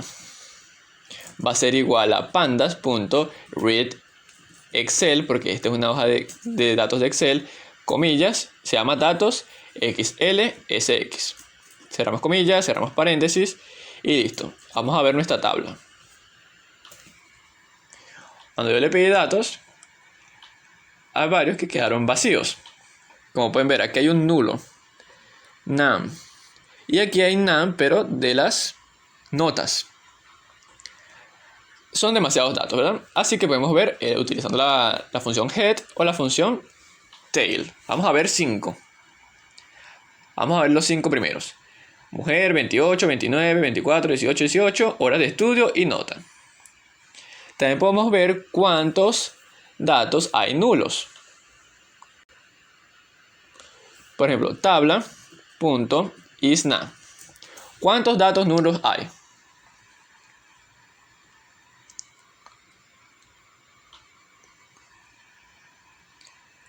Aquí hay uno que tiene datos nulos, por eso vuelve true. Así que miren lo que vamos a hacer a continuación. Vamos a utilizar la tabla.count tabla isNone. ¿Cuántas tablas son nulas? ¿Cuántas filas de la tabla vamos a ejecutar? Tabla isNone.count. Ahora sí. Vamos a ver cuántas tablas son nulas. Y una vez que ya queremos quitarle esos elementos nulos, utilizamos la función dropNone. Remueve los elementos nulos y los pueden guardar en una copia. Por ejemplo, tabla 2.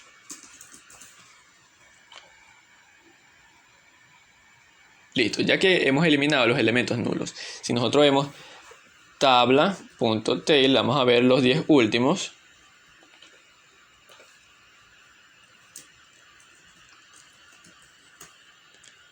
Tabla 2, los 10 últimos. Vamos a ver que no hay ningún dato nulo. Eran 54. Como ven, no hay ningún dato nulo de los que hemos tenido aquí. Vamos a ver lo siguiente. Tabla.shape. Antes era 54 filas, 2 columnas. Ahora, luego de que sean, si hayamos quitado los nulos, vamos a ponerle tabla 2, que fue la que modificamos. La original era tabla. Una vez que se ha borrado, se han eliminado varias. Las que eran nulos se eliminaron. Eran 54, ahora es 45. Muy útil para trabajar con datos. Una vez que han importado datos, viene la siguiente biblioteca para visualizar esos datos, llamado Matplotlib. Es una biblioteca para la representación de datos de forma gráfica.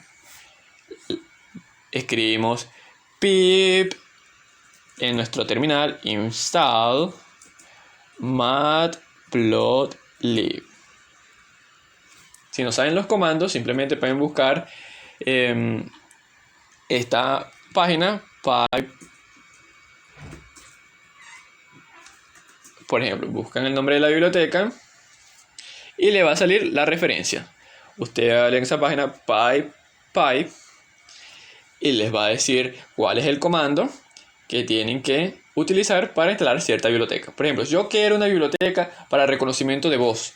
La buscan en Google y les va a salir esta página. Y aquí es el comando que tendrán que copiar. Este es uno que utilizaremos en próximas clases. Speech Recognition.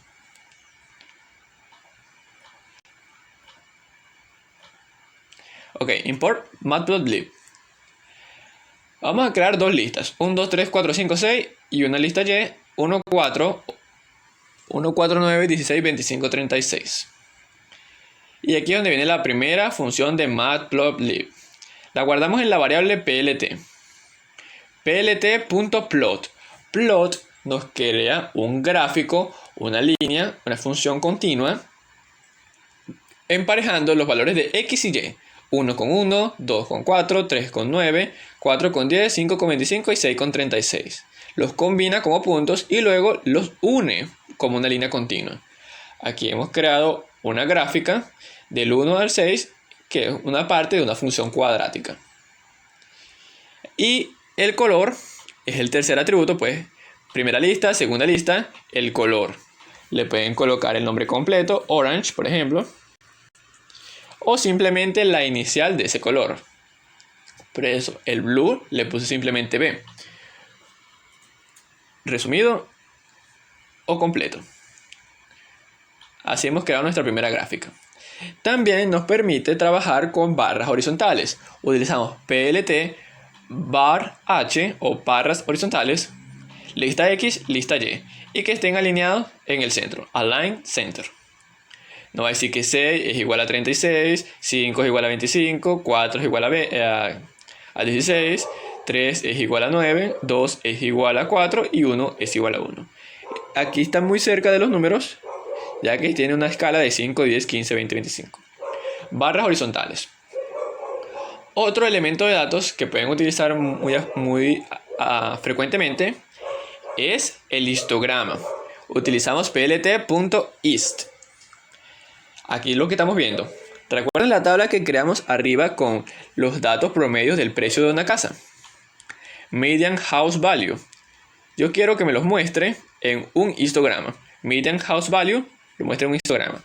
Y aquí me lo demuestra como una gráfica. Como pueden ver, la mayoría de los precios se ubican entre los 50.000 y los 300.000. La mayoría de los datos se ubican aquí. Mientras, por aquí más o menos está la media. Así que vamos a ver otra forma de representar datos.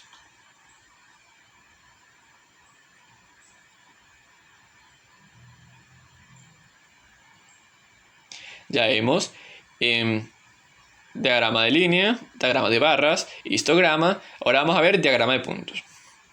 Primero, creamos nuestras listas. Vamos a tomar estas listas XY. Vamos a comentar esto. Creamos nuestra lista X, 5, 7, 8, 7, así sucesivamente. Y utilizamos la función plt.scatter. XY va a emparejar esos dos valores, 5,99, 7,86, y el alfa es la transparencia de esos puntos. Le damos ejecutar y obtenemos lo siguiente. Un diagrama de puntos emparejados según estas listas. Y aquí es donde entran las siguientes funciones. Por ejemplo, si yo quiero crear una serie de datos más aleatorios, utilizo numpy random normal y nos va a devolver lo siguiente. Numpy aún no se ha sido instalado porque la llamé np. Esta línea la voy a pasar una línea más abajo. Por ahora lo que vamos a ver es lo siguiente. plt.scatter. Quiero que me demuestre en un diagrama de puntos las habitaciones como variable X y el precio como variable Y con un color azul y una transparencia del 0.2. Ejecuto y obtengo lo siguiente. La tabla que quedamos arriba las ordena así. Como habíamos dicho, la mayoría de los precios y las habitaciones se ubican aquí. Y aquí hay varios datos dispersos. Y una vez que ya hemos visto las gráficas, ya podemos hacer un análisis de qué modelo de inteligencia artificial podemos utilizar para ordenar o agrupar esos datos. Entonces, vamos a crear gráficas y vamos a utilizar números y matrices. Aquí es donde viene la biblioteca NumPy, ampliamente utilizada para la manipulación numérica y operaciones de álgebra lineal. Importamos la biblioteca llamada NumPy y lo guardamos en la variable np. Colocamos aquí, en vez de matplotlib, colocamos NumPy. pip install NumPy. Le dan enter, esperan un momento, se descarga la biblioteca y la pueden importar. Import NumPy. Y lo guardan en una variable más corta. Por ejemplo, np. Import matplotlib .pyplot as plt. Estas son las tres bibliotecas básicas para trabajar con datos y posteriormente con inteligencia artificial. Muy bien, volvamos al Google Colab. Import NumPy as np. ¿Por qué utilizar NumPy? Las listas se crean así, corchetes y números separados por coma. Pero, ¿qué pasaría cuando ya tenemos millones de datos y tenemos que hacer multiplicaciones sucesivamente? Eso puede gastar mucho espacio en la memoria. De eso surgieron los NumPy arrays, np.array, que es una manera más óptima de trabajar con listas. Creamos un array 1 llamado np.array, paréntesis. Dentro de ese paréntesis colocamos una lista normal, una lista de Python. Imprimimos y nos va a salir nuestra lista 1, 2, 3, 4, 5. Antes era con coma, ahora es sin coma. Y el tipo es un NumPy array. Estén pendientes de los tipos. Recordemos que Python es fuertemente tipado. Muy bien. Con NumPy podemos utilizar varias operaciones. Tenemos media, mediana, moda. Por ejemplo, vamos a crear aquí este speed. Lo vamos a guardar como un NumPy array. Tiene varios números y le puedo sacar la media, min. La media de la velocidad y la imprimo. La mediana, escribimos np.median y escribimos el nombre de la lista y le imprimimos. Vamos a darle a ejecutar y obtenemos la media de todos esos números 99, 86 y 87 es 89,76.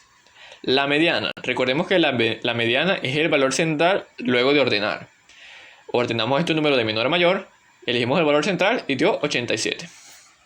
Estas son las medidas de tendencia central. Por otra parte, tenemos la varianza y la desviación estándar.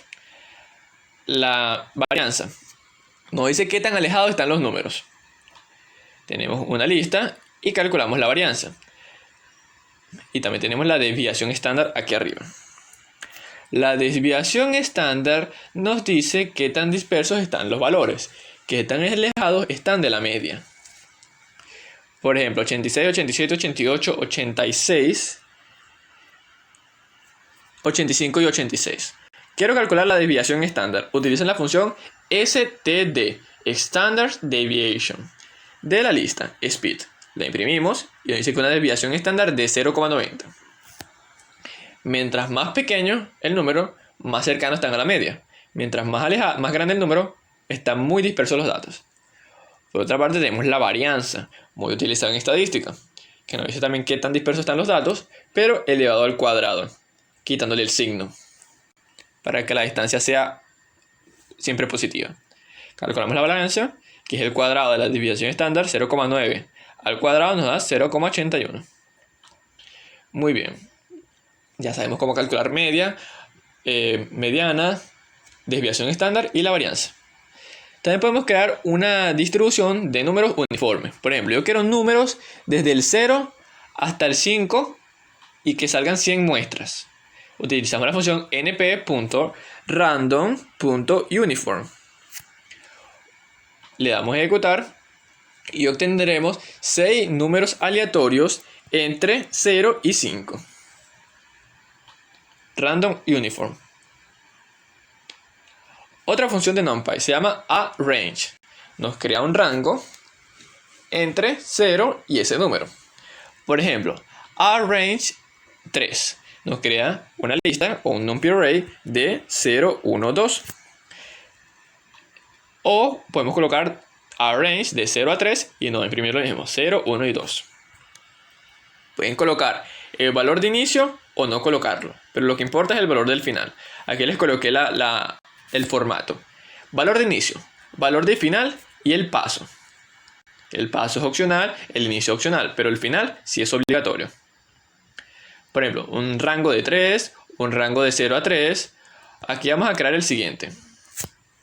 Un rango de 0 a 10. Ejecutamos. Ahora tenemos de 0 a 10. 10 elementos, pues. Y podemos crear un tercero de 0 a 10, pero que tenga un paso de 0,5. 0,5, 1, 1,5, 2, y así sucesivamente. Vamos a imprimir nuestra lista C. Lista A, de 0 a 3, 0, 1, 2. Lista B, de 0 a 10, del 0 al 9. Y lista C, de 0 a 10, pero con paso de 0,5. Inicio, final, paso. 0, 0,5, 1, 1,5. Y así es como creamos un rango de valores con NumPy muy fácilmente. Aquí es donde podemos representar nuestras gráficas, nuestras distribuciones de datos, utilizado para análisis estadístico y también para la inteligencia artificial. Utilizamos nuestra biblioteca Matplotlib, creamos nuestra random normal, una distribución estándar que sea normalizada, recibe una media, una desviación estándar y el número de muestras. Por ejemplo, quiero una distribución estándar con media 5, desviación de 1 y 10.000 muestras, mejor dicho, 100.000 muestras.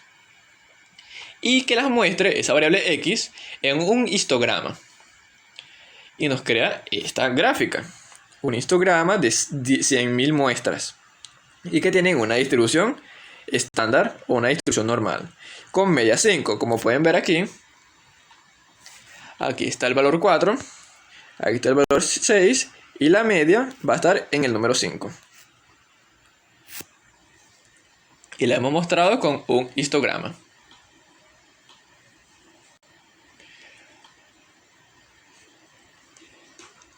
También vamos a graficar funciones muy útiles, ya sea para simular o para el análisis matemático. Por ejemplo, vamos a crear un valor llamado dt. Tiene un valor de 0,01. También crearemos un valor llamado t. Y va a ser un rango np.arrange de 0 a 30. ¿Cuál es el paso? 0,01. Va a ir de 0,1 en 0,1, poco a poco. Y nos va a crear un rango del 0 al 30. Muy bien. Aquí donde vienen los subplots o las subgráficas. Cuando estén trabajando con inteligencia artificial siempre van a tener que mostrar varias gráficas y compararlas entre ellas. Primero, crean la variable figura, fig, y coma. Entre paréntesis vamos a crear nuestras tres gráficas, AX1, AX2, AX3. Como ven, están en unas paréntesis, así que ya eso se convierte en una tupla. Muy bien, tenemos la variable figure y las gráficas van a ser igual a plt.subplots, que tengan 3 filas, una columna. Luego, voy a pedirle que tengan un espacio entre ellas.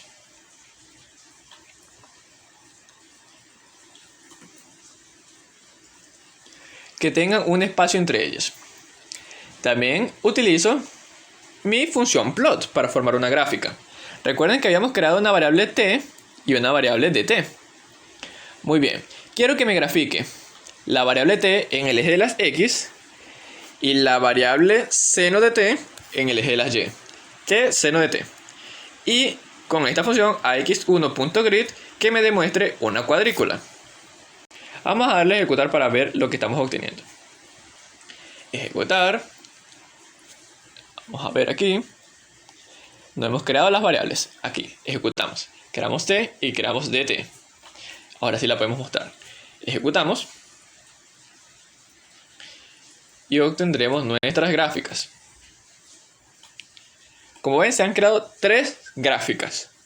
Y la primera es la única que está llena, porque AX1 es la única que estamos rellenando con un plot de t y seno de t. 0, 5, 10, 15.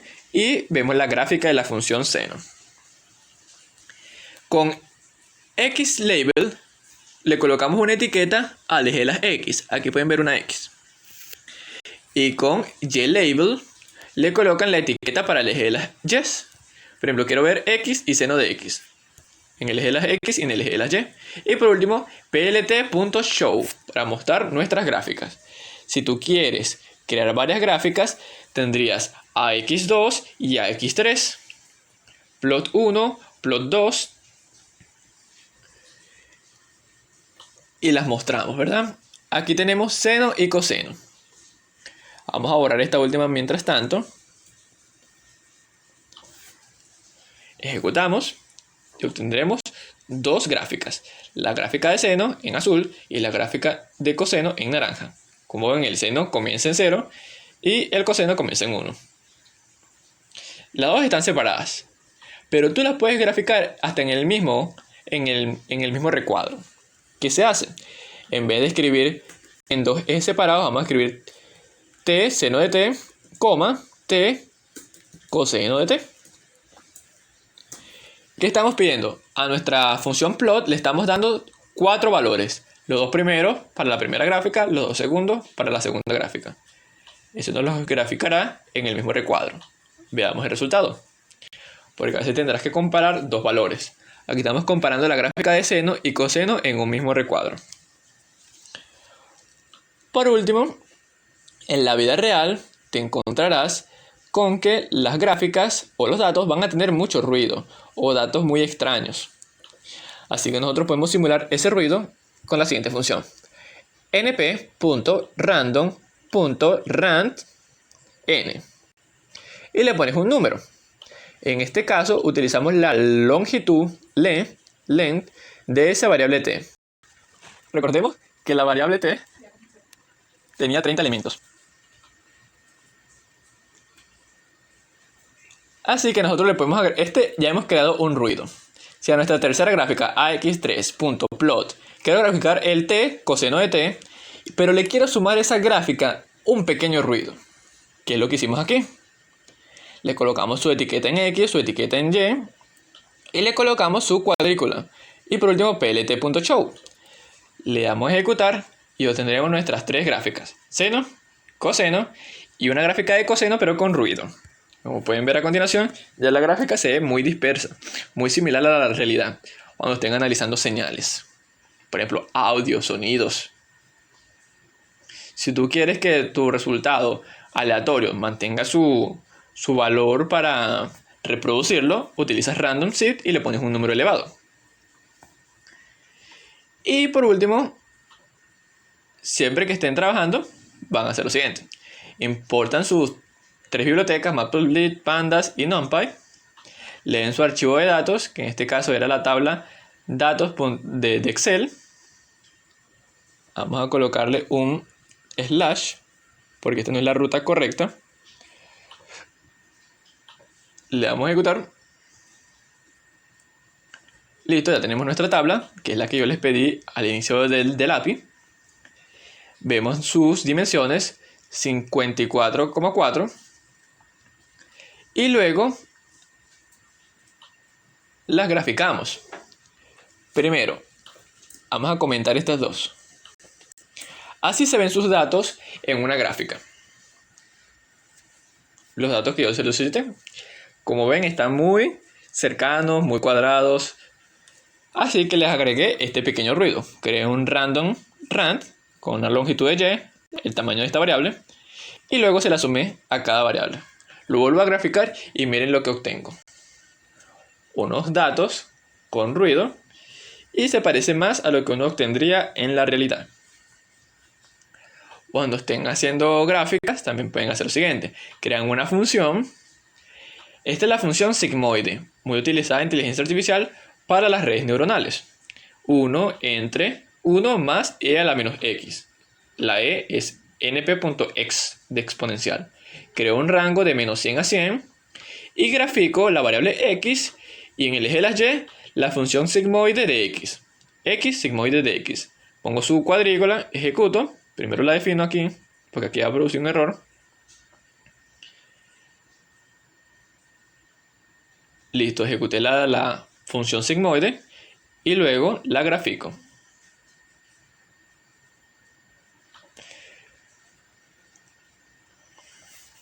En el eje de la x, nuestra variable, y en el eje de la y, la función sigmoide. Esta es la función sigmoide. ¿Por qué se utiliza inteligencia artificial?